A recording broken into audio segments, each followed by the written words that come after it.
So, a room contains air at 20 degrees Celsius and 98 kilopascal at a relative humidity of 85%. So, let's determine the partial pressure of dry air, specific humidity of air, and specific enthalpy per unit mass of dry air. So, ang una natin gagawin ay kunin natin ang partial pressure ng dry air. So, given na ang ating pressure ng room na 98 kilopascal at yung kanyang relative humidity na 85%. So, gamit ang steam table natin, makikita na sa 20 degrees Celsius na which is given sa ating problem, no? Makukuha natin yung kanyang PSAT or water vapor. PSAT ng water vapor. So, which is 2.3392 kilopascal. So, solution.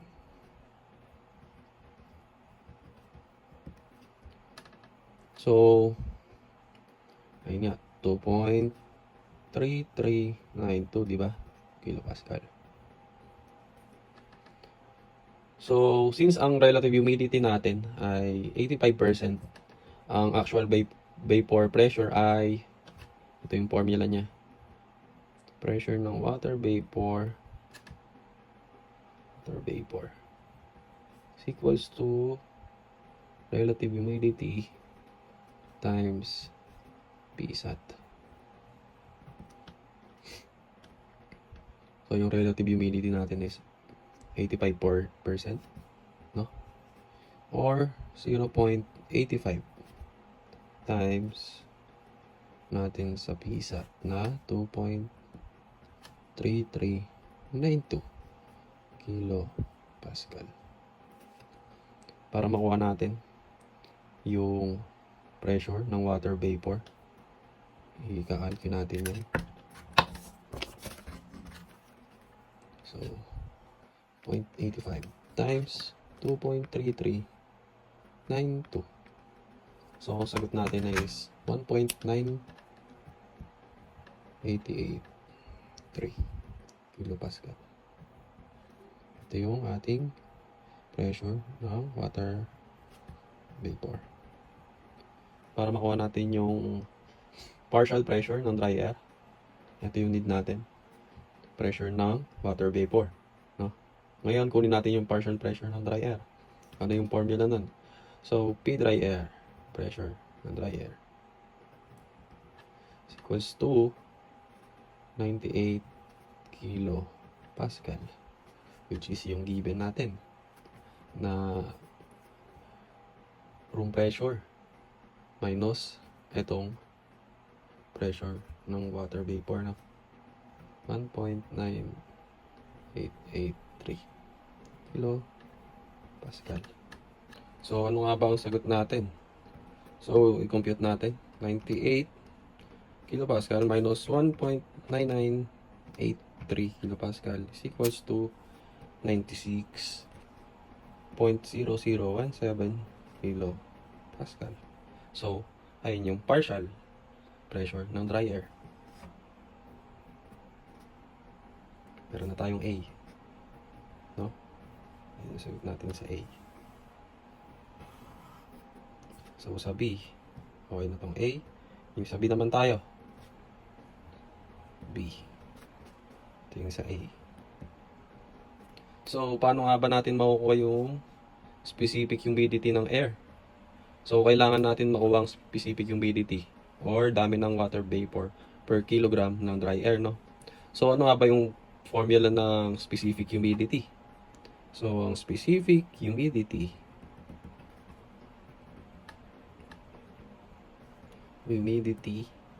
ay gagamit tayo dito ng constant.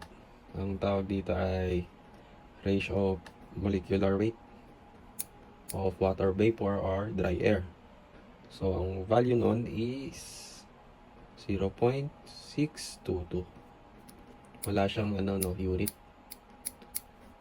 So, ayan, 0.622 times 1.9883 and ito yung ano natin, pressure ng dry air. 96.0017. Ito na, masulat pala muna natin. 0.662 times pressure ng water vapor.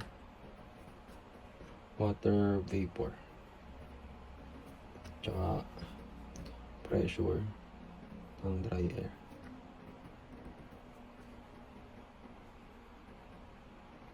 So, compute natin to. 0.622 times 1.9999883. Ay, ulitin natin. 0.662 times 1.9883. 26.607 equals to 0.0137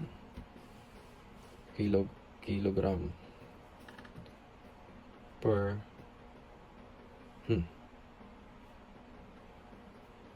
kilogram ng water vapor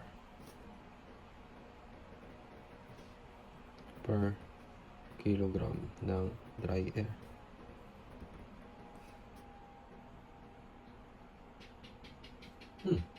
Yan.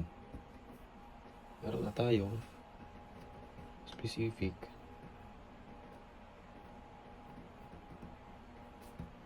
humidity. So, sa C, specific enthalpy naman tayo, no?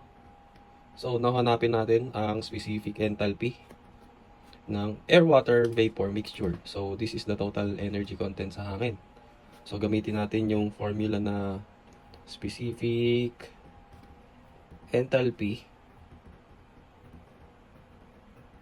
is equals to humidity ng dry air plus specific humidity times humidity ng water vapor, no? So natin. Yan. Kung saan yung humidity ng dry air is equals to 1.005 times 20. So, mangyayari niyan is 20.1 kilojoules per kilogram. No? Tapos, yung sa humidity ng water vapor, humidity or enthalpy nung enthalpy. Ay, hindi. Tama. Ano pala to? Enthalpy. Sorry na. Ito. Ano to? Enthalpy ng water vapor.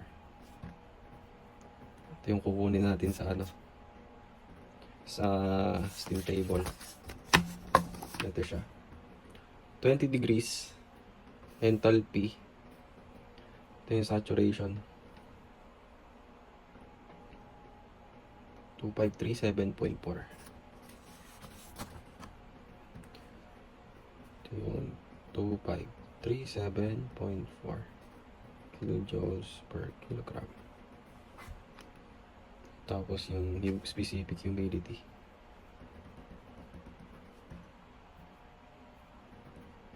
Specific humidity natin is 0.01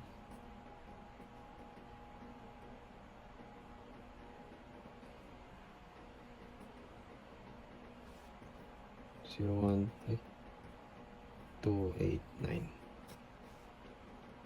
So, nagkamali tayo ng calculation kanina dito. 0.1289 dapat talaga siya. No? So, ngayon magsasalpak na lang tayo para makuha natin yung specific enthalpy natin. So, ngayon i-plug in natin ang value sa formula natin, no?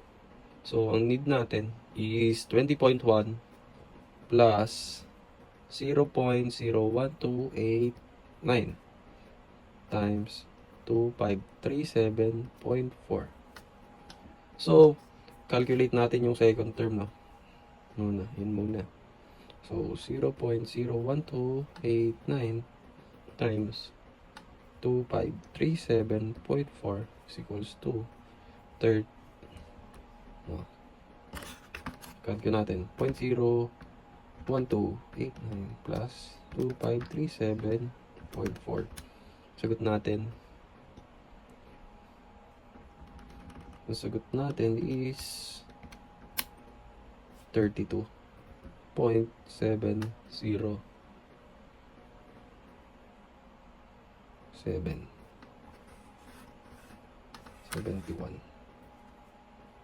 kilojoules per kilogram.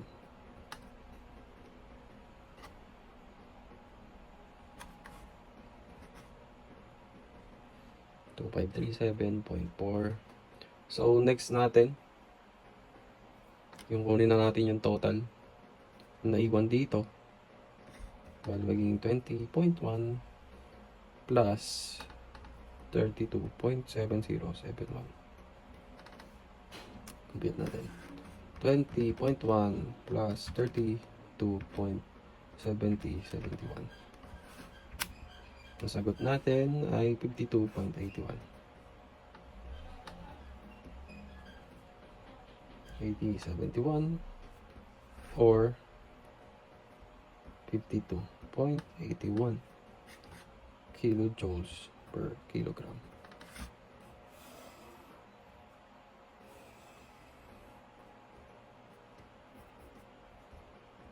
$52.81, no?